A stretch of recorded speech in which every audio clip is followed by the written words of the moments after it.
Hey there, we're in the next part and I'm still boiling like a banana peel, as if though that boils. We had to find an analogy. We use whatever we have at the top of our minds. Amen. Righto. So in the previous part I was speaking about how the United States is anomalous, but how most people are still kind of rational and sober across the world in woke ideology. We are still very much old school in the way that we think about things. Many of us, however, we are slowly being infiltrated. However, we are not so tarnished and far gone to a scale where the Lord would need to come and snatch the church away. I wanted then to speak about what is this? Oh goodness, no, why is this fleeing from my mind? I was speaking about how the woke agenda is generally not it's not generally accepted across the world. It's like a US issue, and it could prosper to influence the rest of the planet because it is the world superpower, but they're fast losing their status. They're losing their street cred and their clout in the United States, and their dollar is going to end up not being the reserve currency because it's being quiff-currented even by many other countries in the world. So I'm trying to get people to start to look at things from not so much from the vantage point or the lens of the United States, but from the lens of their own countries, to see if at all they are so far gone that God would come and collect everybody and take them home. Do you understand? That belongs to him, and then start to judge the world. Alrighty. What is the other agenda? Come on, why would I lose my chain of thought when I was just like buxom in my brain just before even starting this part?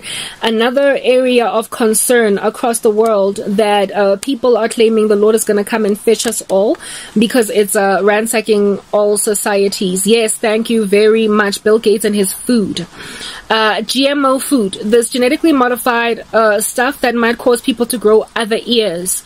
Know and understand that apparently, allegedly, this GMO food, because it's genetically modified, if somebody consumes it, it's got power to transform genes inside a human being, right? And cause mutations and all different kinds of funny, weird stuff. However, it's been experimented on sufficiently, and because it's been experimented on sufficiently, they anticipate that it's safe for everybody. Well, there was this whole conference held in Namibia, where Namibian premiers or councillors of government or whatever were coming up against, with all different kinds of steam, power and oomph, genetically modified food. There is this couple in the United States. The chickie is from, I believe, Kenya. And the man, it's Benjamin and Akiri, thank you. The man is from the United States of America. They, I believe, are in, is it Ohio? I stand corrected. Don't even bother to remember where they currently stay. They fell in love having met on a dating app. I think they're Christian. I absolutely love their channel. Every so often I watch their content. It's wholesome stuff. Righto. These two human individuals met, like I said, on the internet, and when Akiri was telling a story about her country, she spoke about how where she's, I believe I mentioned that she's Kenyan, right? That in the United States, everything that is GMO, there's just so much GMO stuff all over the show. All over the show, it's just GMO. And non-GMO stuff is labeled non-GMO, and it's more expensive. And she spoke about how at home in Kenya, like, she goes to buy fruit and vegetables at the market, and all of it is non-GMO, and it is all assumed to be non-GMO. It's been organically grown. And so for her to spend so much more money on non-genetically modified food is ridiculous. It's an experience for her that she imagines is just ridiculous, because at home, fruit is cheap and fruit is all non-GMO. But in the United States, she's spending more money for something that comes naturally, very organically in her country as the general status quo. That's Kenya. Namibia went on right ahead to boycott Bill Gates' GMO. They were 5 seconds away from throwing him out of the room, throwing their non-GMO vegetables at him on some eat that and try and taste how good it still is. Ain't no need to be genetically modifying anything. And there were all different kinds of scientists at this parliament explaining the crop and how not everything is gangster, and how pesticides are the bane of our existence, and so you should take GMO foods because it's killing off pesticides. And all I could think about was, how did people live through old age back before any of these like methods in the laboratory wreaked havoc in everybody's life? They ate food that had been ransacked in their fields by worms and all different kinds of bugs in the soil, and they still lived. So what is the whole pretense that we need to be protected using pesticides or using non-GMO food or GMO alternatives in order to like take the bugs out of our fruit to make sure that animals don't like them but human beings can take them in their stride? There are lies, long story short, being proliferated in the human race by the American conglomerate, by Bill Gates. and co.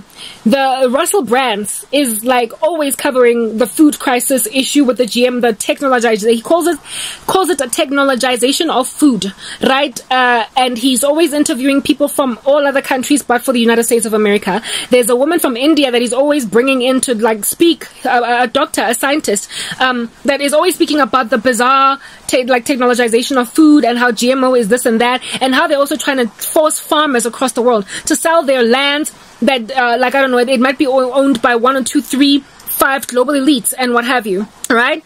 So basically the majority of the planet is not quite on board. There are whole activists of a very intelligent nature that are antagonizing the colonization of food. We shall call it that. Yeah, the colonization of food across the planet. It is a project or a strategy that has been embarked on by the global elites, spearheaded largely by Mr. Gates. Do you understand? However, there are nations and their governments who are actively pushing back. I literally was listening to one argument in a parliament of sorts not in Nigeria, sorry, but in Namibia. In Namibia, I was listening to this argument, and they were busy rapping about how keep your GMO until it has been thoroughly researched enough for us to feed it down the throats of our Namibians, until such time that you can give us proof that it's okay and it's not going to cause us to grow a third tail in 2080. We're good. We'll just keep on growing our food organically, and they are protecting farmers, helping them keep their lands, even though there is like a whole cooing force coming from the west, trying to take lands even all the way in Namibia. So there are people who are pushing back against the land seizing strategy of the global elites. And these people are in countries that are not yet so developed that they will be subjugated to the tyranny of bodies like the World Economic Forum and the, what do you call this, okay, like Bill Gates, alongside the United Nations, etc. They can't be lorded over them because they don't yet have the level of technology in the West that would be required to surveil those who are naysayers or those who are rebellious. So the whole trying to take over the land in the Netherlands, 30% of farmland because of nitrogen emissions or whatever. Like last time I checked, carbon was the only issue. Now apparently it's nitrogen too. That is happening in the Netherlands. Why? Because it is in, I guess, Western society. It is in Europe over there, and they have already been super technologized, and so it is easier for society, for them to suddenly all of a sudden get cooed by a globalistic agenda that is trying to take away their freedoms. But in Africa, where there isn't even power, electricity, in India, where infrastructure is also kind of choking up at the seams, people are rioting for, like, successfully, where it is that they, like, literally Bill Gates also try to take away a whole bunch of land from the Indians. And there are wars there. There are people who are fighting back, and they are literally just hiding information from tech giants that are also trying to become agriculture giants, who wants to take away their farmland and so colonize food and monopolize it and so use it to as a weapon against the global citizenship for whatever reason under heaven. The world at large is pushing back, even though not in the forefront sufficiently enough for them to be covered by news media, because they are generally or largely yet to be fully technologized enough for them to be successfully surveilled. It's not quite, they are trying to Chinese social credit system the world, but they are suffering because of, again, in Africa, infrastructure. Our infrastructure is literally blocking Bill Gates' agenda. Our infrastructural failures are a Romans 8:28 in the sense that it's working out for the good of the people on the ground, in the sense that it is making it very slow and stubborn and stealthy and kind of like lethargic and boring and sedentary to pursue, because it's taking so long, because technology is an enabler of tyrants. Do you understand? And Africa is choking at the seams because even though we might have the technological infrastructure, every so often it's got like issues with power cuts that linger for way too long. So if at all Bill Gates is struggling to indeed colonize the food industry, monopolize living daylights out of it, make like Jan van Riebeek when he's arriving there in, is it Cape Town or Durban or whatever, okay? Since under heaven, Bill Gates is a suffering and struggling Jan van Riebeek, it means that there is a restrainer that is preventing a global takeover by megalomaniacs who are similar to Nimrod at the Tower of Babel. And so therefore, there is likely hope for another 50 years on the earth. Next part.